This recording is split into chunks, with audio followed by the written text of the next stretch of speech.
Hello! Today we're going to learn how, when, and why to make a pivot table. One of the common things that people say when they're talking about pivot tables is that they're hard or they're complicated and they're just, tedious. But they're wrong. It's actually really easy and forgiving, but only if you know what you're doing. I know that sounds weird. I just said it's easy and forgiving, and then all of a sudden I say only if you know what you're doing. I'm not talking about the pivot table, I'm talking about the data you're manipulating. What do you want to get from the data? How do you want to see it? That's where the problem comes from, or the difficulties arise, right? Thankfully, pivot tables are very forgiving, and you can literally do trial and error just to get what you want from a pivot table. And we're going to show you an example of how to do that with a data set that I already pre-planned. As you can see here, we have a couple of columns and rows. Very basic made-up data. There's a company here, build column, fee in dollars, contract year of bill, duration of contract or year, and then product type.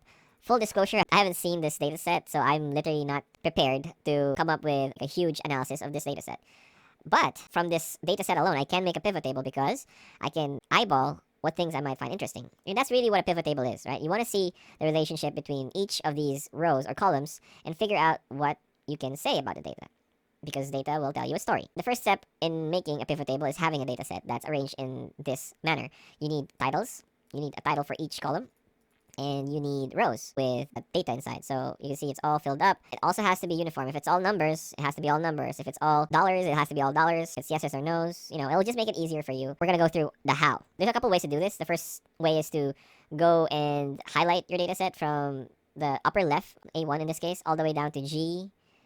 And for the people who don't know what I'm talking about, this is the 40 and this is the G. So in Excel terms or spreadsheet terms, we always talk about it in letter first and then the number after. Okay, so G40.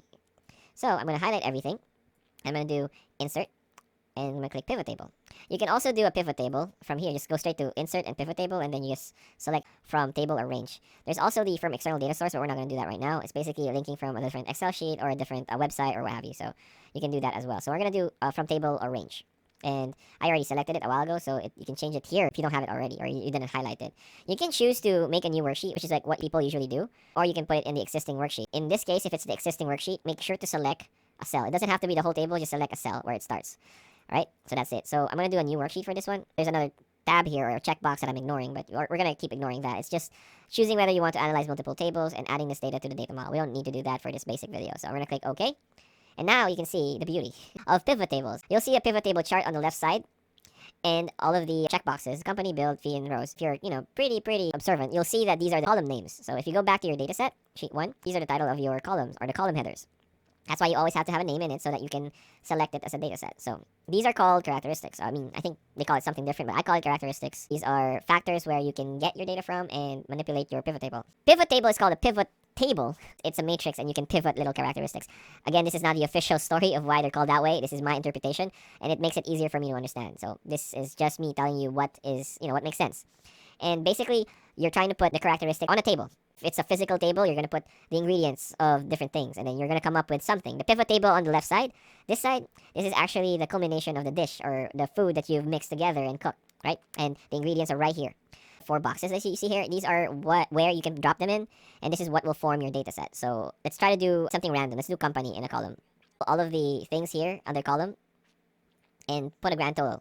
So that's just basically a label, right? So if you do that, I can put the companies over this way, or I can do the same thing but in a row label. That's a little cleaner because I can see it that way.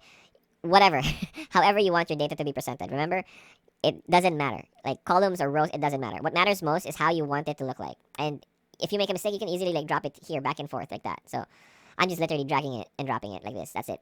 And then once you get that figured out, these 2 columns and rows are pretty much the same thing. What if I add another one, another label, right? So for example, I want the contract year, right?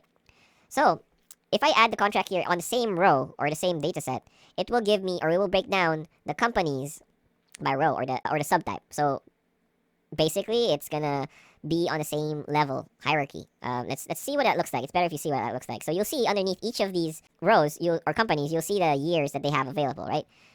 That is all well and good if you're trying to do something specific, but if you only have these 2 things, I would suggest that you put it in another data set. If your existing data set is already in rows, put it in the columns. So I'm going to put it on columns, or vice versa. You can do the other way around, right? If you just want to see the years and then the company. So I'm going to switch it back.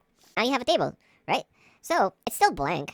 Because why? Because we don't know yet, like, the data that you're trying to count, This is where the values come in.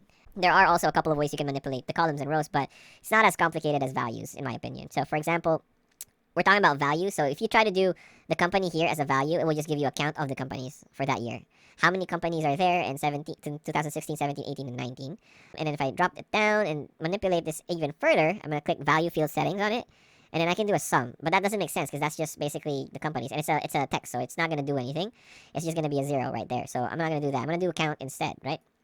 And same thing with average, max, min, product, right? These are all numbers. And unfortunately, the only thing that makes sense without going into discrete and non-discrete data, we're not going to talk about that. You can only count it. Now, if I wanted to actually see, for example, how much money is attached to Accounting Inc.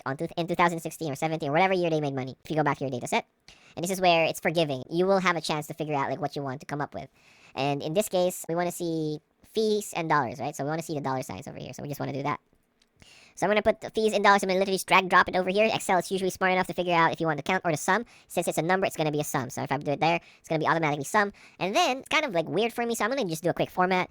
I'm going to do general and then click currency. So now you can see it as a currency in dollars. Okay. So now you'll be able to figure out, all right, so in 2018, these companies made money or provided some fees, etc.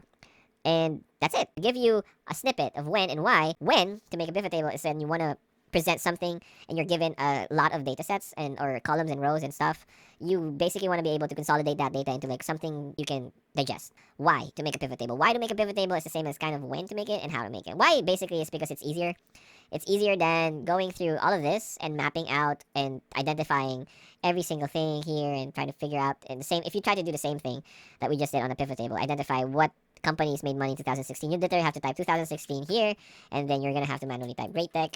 Pivot tables are very dynamic and very forgiving, like I mentioned. So thank you for watching. Like and subscribe, and comment below what you want to see or find out next on pivot tables or just Excel in general.